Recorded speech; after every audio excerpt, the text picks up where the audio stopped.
कलम का सिपाही हूँ, कलम की शान हूँ, लेखक हूँ, पत्रकार हूँ, मैं एक साहित्यकार हूँ। जय झूलेलाल। मां अशोक छाबड़िया भोपाल खां तव्हांजो स्वागत वंदन अभिनंदन तो कयां। अॼु कलम जा अनमोल सितारा असां सां गॾु आहिनि। उन्हनि जो नालो आहे श्री अशोक मनवाणी जी। अशोक मनवाणी जी मध्य प्रदेश जा वॾा साहित्यकार आहिनि। मां हिननि खे तॾहिं खां सुञाणंदो आहियां, अॼु खां 40 साल पहले जॾहिं हे लिखंदा हुआ त मां अख़बारुनि में हिननि जो नालो पढ़ंदो हुउमि कि अख़बार में कंहिं सिंधीअ जो नालो छपियो आहे।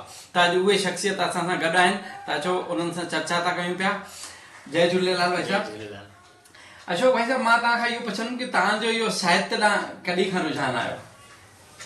सागर में गवर्नमेंट स्कूल में 9th-10th में पढ़ंदो हुउसि त तॾहिं मुंहिंजे हिकिड़े हिंदी टीचर मूंखे ॾाढो प्रोत्साहित कयो ऐं चई हिंदी में तोखे सुठा मार्क्स मिलनि था त तूं हिंदी साहित्य में पंहिंजी रुचि खे अॻिते परिष्कृत करे सघीं थो, तूं सुठा सुठा किताब पढ़।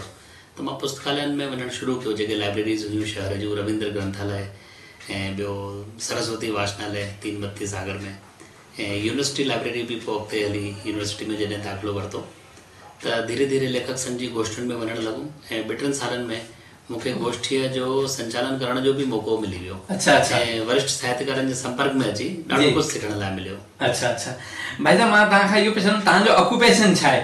तव्हां किथे जॉब कंदा आहियो? मां पब्लिक रिलेशन ऑफिसर आहियां एमपी गवर्नमेंट में 1987 खां। जी जी। हाणे मूंखे मतलब जनसंपर्क विभाग? हा, 35 इयर्स मूंखे कंप्लीट थी विया। अच्छा अच्छा। त हाणे तव्हां किथे पोस्टेड आहियो? मां हींअर चीफ मिनिस्टर ऑफिस में आहियां, जेको सीएम जो पब्लिसिटी सेल आहे। जी जी। उते मां डिप्टी डायरेक्टर आहियां। हाँ हाँ। ऐं हींअर मुंहिंजी 5 साल खनि अञा जॉब आहे बाक़ी। हाँ हाँ। अशोक भाई साहब, तव्हां इलाही किताबूं लिखियूं आहिनि, सिंधी में, हिंदी में, ऐं अक्सर तव्हांजा लेख असां सभिनी अख़बारुनि में पढ़ंदा रहंदा आहियूं। त तव्हां असांखे कुझु किताबनि जा नाला ॿुधायो। मुंहिंजो ईयर 2000 में मौजूदगी नाले सां सिंधी में जी पहिरियों जेको आहे स्टोरी कलेक्शन आयो। जी जी, सिंधी में? हाँ, ये सिंधी बुक आहे? हा। ऐं लक्ष्मी खिलाणी साहब हुनजो विमोचन अजमेर में अच्छा अखिल भारतीय सिंधी ॿोली साहित्य सभा जे अधिवेशन में कयो हो। जी जी। मैं पाण उन सभा सां 20-22 सालनि सां जुड़ियल आहियां। अच्छा अच्छा। एग्जीक्यूटिव मेंबर आहियां। हाँ हाँ हाँ। तव्हां हिकिड़ी ॾाढी फेमस किताब लिखी ऐं फेमस हीरोइन ते लिखी, हुनजो नालो मां ई थो ॿुधायां तव्हांखे, साधना नालो हो हुनजो। ऐं तव्हां हुन में ॾाढी महिनत कई ऐं मां सम्झां थो कि शायदि इंडिया में एॾी सुठी किताब उहा न निकिती हूंदी साधना जे मथां, ऐं तव्हां शायदि साधना सां मिलिया बि आहियो हुननि जे घर, त थोरो उहो असांखे अनुभव ॿुधायो न। साधना सां मुलाक़ातूं करणु ॾाढो ॾुखियो कमु हो, हा। पर मूंखे आख़िर सफलता मिली 2011 में। जी जी। पर हुननि इंटरव्यू ॾियण सां मना कयो ऐं मुंहिंजे मथां कोई किताब लिखे इहो बि कोन चाहींदा हुया। अच्छा अच्छा। छो जो पब्लिक आइज़ में ईंदा कोन हुया। हाँ हाँ हाँ। ऐं मूंखे बसि एतिरी ख्वाहिश हुई, इच्छा हुई हाँ। त असांजे समाज जी सिंधी अभिनेत्री एतिरी वॾी शख़्सियत आहे, हाँ। हुनखे एतिरा वॾा अवार्ड त कोन मिलिया, पद्मश्री या पद्म। जी जी जी। पर उनजा फैंस ऐं फॉलोअर्स ॾाढा वधीक हाँ हाँ। पूरे वर्ल्ड में आहिनि। उन्हनि जी हेयर स्टाइल त माने अॼु बि जिंदा, मूंखे लॻे थो ये हज़ारनि सालनि ताईं जिंदा रहंदी। सिर्फ़ हेयर स्टाइल जी, पर ॿियूं जेके 8-10 फैशन उन्हनि कया, जेके टाइट सलवार ऐं स्लीवलेस कुर्तो। जी जी। अच्छा, इहो उन्हनि जो ई फैशन हो, इहो बि? अच्छा। अहिड़े फैशन खे उन्हनि प्रमोट कयो। जी जी। अखियुनि में वॾा वाला ऐं तिरछो काजल अखियुनि में, कननि में वॾा वाला, ऐं ॿियो तव्हांजो गले में दुपट्टो, गॉगल्स, तरह तरह जा जूड़ा ऐं उन्हनि जी मुस्कुराहट। तव्हां उहो किताब हुजे त ॾेखारियो न असांखे हुनजो।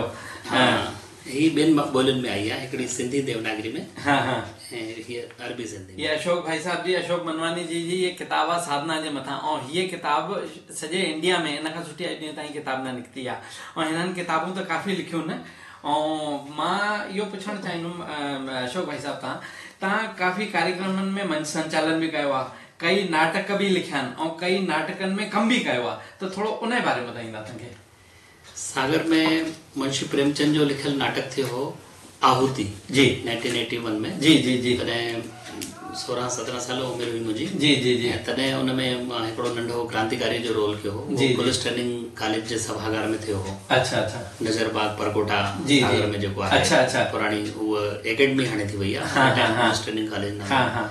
त उहो हिकिड़ो सुठो ऑडिटोरियम हुयो सागर शहर में। जी जी। ऐं इन जे सवाइ यूनिवर्सिटी ऑडिटोरियम बि हो। जी जी। ऐं कंहिं वक़्तु उते मुंहिंजे फादर बि हिकिड़ो सिंधी नाटक करायो हो, एक्सक्यूज़ मी मिस्टर वाल्मीकि। अच्छा। 1967 में। अच्छा अच्छा। ऐं उहो मध्य प्रदेश में कंहिं विश्वविद्यालय में पहिरियों सिंधी नाटक फर्स्ट टाइम जो शो थियो, अच्छा, बल्कि अच्छा। इंडिया में वो पहिरियों सिंधी हाँ, नाटक हाँ, हूंदो हाँ, कंहिं हाँ, यूनिवर्सिटी हाँ, में थियो हूंदो। जी जी। त परिवार में ही मूंखे थोरो साहित्य ऐं रंगमंच जी रुचि जेका जागृत थी परिवार जे वातावरण सां बि थी। अच्छा, ऐं अच्छा। पोइ मां भोपाल में आयुसि जॾहिं त हिंदी नाटकनि में अशोक गुलाणी सां गॾु ऐं सिंधी नाटकनि में कमु कयो, हाँ। सतीश मेहता सां गॾु, अलखनंदन सां गॾु ऐं सुमित असांजा जेके डायरेक्टर आहिनि सुमित मेहता जी जी जी। उन्हनि सां गॾु ऐं राजू वर्मा साहब सां गॾु 5-7 हिंदी नाटकनि में बि कमु कयो आहे। पर तव्हांखे ये साहित्य जी प्रेरणा मूंखे लॻे थो तव्हांजे फादर खां मिली हूंदी। तव्हांजा फादर प्रोफेसर हूंदा कंहिं यूनिवर्सिटी में, थोरो सो उहो ॿुधायो न। उहे सागर यूनिवर्सिटी में ancient Indian history culture and archaeology जी। डिपार्टमेंट में 1958 खां हुया लेक्चरर। अच्छा अच्छा। ऐं उन्हनि हिस्टोरिकल जोग्राफी ऑफ इंडिया ते काफ़ी उन्हनि जी महारत हुई, विशेषज्ञता हुई। ऐं इंडस वैली सिविलाइजेशन जेका आहे असांजी सिंधु घाटी जी सभ्यता जी, उन जे बारे में उन्हनि जा समय लेक्चर्स डिफरेंट सेमिनार्स में उन एकेडमिक लेवल ते त पढ़ाईंदा हुया, पोस्ट ग्रेजुएशन जे स्टूडेंट्स खे, अंडर ग्रेजुएशन। त तव्हांजा रोल मॉडल तव्हांजा फादर रहे या ॿियो बि कोई तव्हांजो गुरु आहे? डेफिनेटली पहिरियां गुरु मुंहिंजा फादर आहिनि। हाँ। ऐं शेख हयास जा उहे ख़ासि मुरीद हुया। उन्हनि जो अच्छा, हिकिड़ो अच्छा। किताब जेको आहे जी जी जी। हमेशह उन्हनि सां जी। साण रहंदो हो। जी जी जी। मूंखे डॉक्टर कुंवर बेचैन जी के शायरी ते यादि अचे, मां तव्हांखे ॿुधायां थो पियो। दुनिया ने मुझ पर फेंके थे पत्थर जो बेहिसाब, मैंने उन्हीं को जोड़कर कुछ घर बना दिए। त असांजा अशोक भाई बि अहिड़ा ई आहिनि कि हिननि साहित्य खे जोड़े करे ऐं इलाही साहित्यकार ठाहे छॾिया आहिनि। ऐं मां तव्हांखे ॿुधायां कि इन्हनि खे ॾिसी करे ई मां बि साहित्य में रुचि रखंदो आहियां, साहित्यकार मां बि ठहियो आहियां। त मुंहिंजा गुरु बि अशोक भाई आहिनि। त मां तव्हांखे पुछणु चाहींदुमि कि अगरि कोई इन फील्ड में अचणु चाहे, असांजी युवा टही अचणु चाहे, त उहो कीअं ईंदी? तव्हां हुनखे गाइड कंदा, तव्हां ॿुधाईंदा उन्हनि खे? पहिरीं ॻाल्हि त आहे स्टडी सुठी हुजे जी।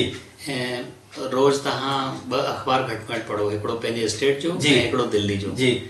अख़बार जेको आहे उहो आहे त पत्रकारिता जो हिसो जी। पर पत्रकारिता खे चवंदा आहिनि जल्दी बाजी में लिखियल साहित्य आहे। अच्छा।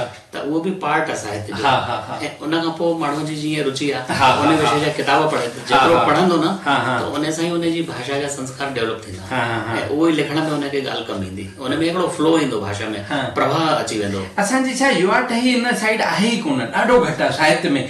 छा आहे अधिकतर असांजा माण्हू व्यापारी आहिनि त उहे व्यापार में था हली वञनि, हिन पढ़ियल लिखियल वारी फील्ड में कीअं अचनि, उनजो कोई अहिड़ो नुस्ख़ो ॿुधायो? घणो कुझु त परिवेश ते निर्भर कंदो आहे। जी।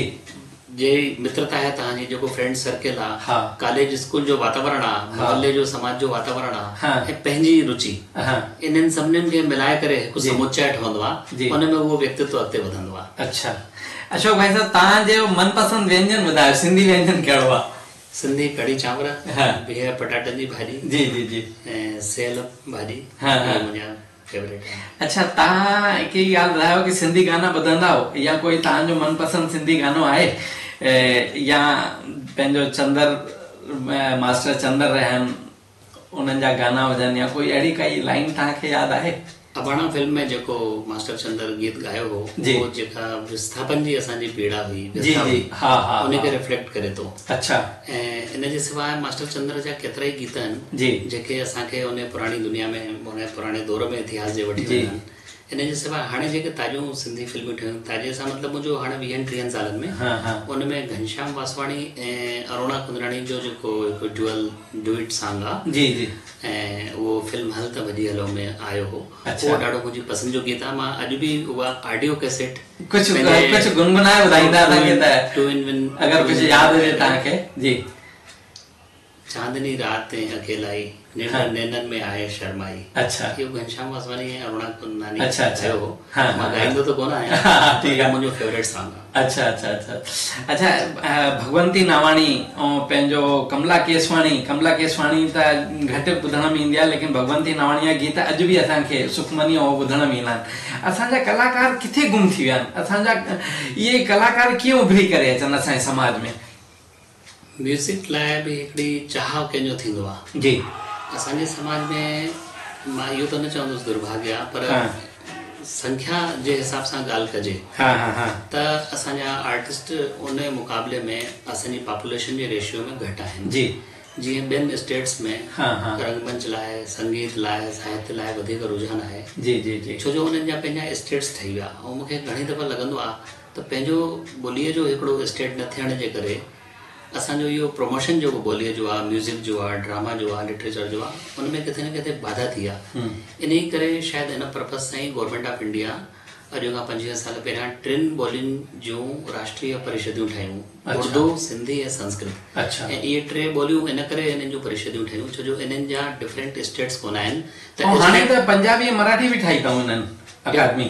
डेफिनेटली मध्य प्रदेश में ठाही अथऊं, पर मां राष्ट्रीय स्तर जी ॻाल्हि थो कयां त हुते रुॻो 3 भाषाउनि जूं विकास परिषद आहिनि, संस्कृत, उर्दू ऐं सिंधी। छो जो इन्हनि जा पंहिंजा स्टेट्स कोन आहिनि, असांजा कोई स्टेट कोन्हनि, इन करे न थियण जे करे इहे ॿोलियुनि जो विकास न रुकिजे। इन करे गवर्नमेंट ऑफ इंडिया इन ॾिस में इहो वॾो हिकिड़ो स्टेप खयों ऐं 25 सालनि में सुठी सफलता मिली आहे। उन सां छा 3 स्कीम्स आहिनि, हिकु त किताब तव्हांजा छपाइण लाइ, पब्लिकेशन लाइ ग्रांट, ॿियो तव्हांजा छपियल किताब ख़रीद करण लाइ परचेस जी, बल्क परचेस जी स्कीम, ऐं 3 अवॉर्ड स्कीम।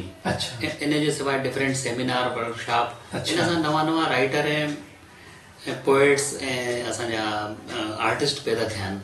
पर इन में बि क्वालिटी जी ॾाढी ज़रूरत आहे छो जो कमु त क्वालिटी वारो हुजणु खपे। असांजी सिंधी भाषा कीअं बचे? असांजे घरनि में सिंधी नथा ॻाल्हाइनि पिया ॿार, त उहो कीअं बचे? उनजे लाइ कुझु असांखे सुझाव ॾियो समाज लाइ। मुंहिंजे हिकिड़े दोस्त हिकिड़ो सुझाव घर में ॾिनो हुयो मूंखे, ऐं पाण बि उन ते अमल कयो आहे। उहो ॿारनि सां सिंधी में ॻाल्हाईंदो आहे ऐं जॾहिं सिंधी में क्वेश्चन करण ते ॿारु हिंदी में आंसर ॾींदो या इंग्लिश में, त उनखे उहो रिप्लाई न ॾींदो आहे। त उन सां ॿार जे दिमाग़ ते अहिड़ो असरु थियो जो अॼु सॼी फैमिली सिंधी ॻाल्हाईंदी आहे। मुंहिंजे परिवार में बि ॾिसो त इहा ई ॻाल्हि उबती आहे। मतिलबु मुंहिंजो पुटु जेको मोहित आहे, जेकॾहिं मां हुन सां हिंदी या इंग्लिश में ॻाल्हाइण जी कोशिशि कयां त चवंदो पापा मदर टंग में ॻाल्हायो। त कॾहिं कॾहिं ॿार बि असांखे सेखारींदा आहिनि, असांजा गुरु थी करे बीहंदा आहिनि। न, सिंधी भाषा लाइ त इहा तव्हां ॾाढी सुठी ॻाल्हि ॿुधाई। मां ॿ लाइन सिंधी भाषा लाइ चवंदुमि, करे सिर फ़ख़्र सां ऊचो, करे सिर फ़ख़्र सां ऊचो, चओ सिंधी असां आहियूं, मिले जिते बि पाण में सिंधी त सिंधीअ में ॻाल्हायूं। त मुंहिंजो इहे 2 लाइन आहिनि कि भई सिंधी लाइ असां जिते बि पाण में सिंधी गॾिजूं त उते सिंधीअ में ॻाल्हायूं। अॼु जी हिन बैठक में सिंधी शख़्सियत में तव्हां सां ॾाढी सुठी मुलाक़ात थी। आख़िर में वेंदे वेंदे मां तव्हांखे हिकिड़ी शायदि दुखद सूचना सम्झो को ॿुधाइण थो चाहियां पियो कि असांजा अशोक सुंदरानी जेके हास्य जा सम्राट हुया, उहा अचानक सां हली विया असांजे विच में। त असांजी श्रद्धांजलि, हथ जोड़े उन्हनि खे श्रद्धांजलि आहे अशोक भाई साहब। त उनजे लाइ तव्हां 2 शब्द चओ। मां रायसेन में 2008 में दादा गोपाल दास नीरज अचनि पिया जी, मुंहिंजे हिकिड़े फ्रेंड हुते कवि सम्मेलन कोठायो हो ऐं कुमार विश्वास हुनजो संचालन करे। हिंदीअ जा सभु वॾा कवि राष्ट्रीय स्तर जा अशोक भाई खे सुञाणींदा आहिनि। अशोक भाई खे बि उन घुरायोसीं, कोन अची सघिया, त उन्हनि जो मैसेज मां दादा नीरज खे ॾिनो ऐं कुमार विश्वास खे। त उन्हनि खे अफ़सोस थियो भई छो न अची सघिया उहे। सभु ॻाल्हि सम्झूं, पोइ चयूं चलो एक अशोक नहीं तो दूसरे अशोक आ गए। ऐं असांजी सुठी दोस्ती हुई ऐं अॼु असां यादि था कयूं उन्हनि खे छो जो 24 सेप्टेम्बर ते अचानक असां विदा थी विया आहिनि। 4-5 शो मां उन्हनि सां गॾु कया आहिनि। बीना ॾाढा सहृदय माण्हू हुया, सभिनी सां एतिरो मेल मिलाप हुयो उन्हनि जो कि कंहिं बि कार्यक्रम वेंदा त सभु माण्हू उन्हनि जा पंहिंजा थी वेंदा। मां त पोइट कोन आहियां, पर मूंखे पोइट्री मंच ते पढ़ण लाइ उन्हनि मोटिवेट कयो। अच्छा, चङो साईं, धन्यवाद ॾाढो अशोक भाई साहब। तव्हां सां सिंधी शख़्सियत में ॾाढी सुठी मुलाक़ात थी। तव्हांखे असांजो हे कार्यक्रम कीअं लॻो ज़रूरु असांखे व्हाट्सअप ते शेयर कंदा। मुंहिंजो मोबाइल नंबर अथव 9229430047। ऐं अगरि तव्हांखे लॻे त तव्हां पंहिंजे रिश्तेदारनि में, माइटनि में, मित्रनि में इहो शेयर कंदा। धन्यवाद। जय झूलेलाल। जय झूलेलाल।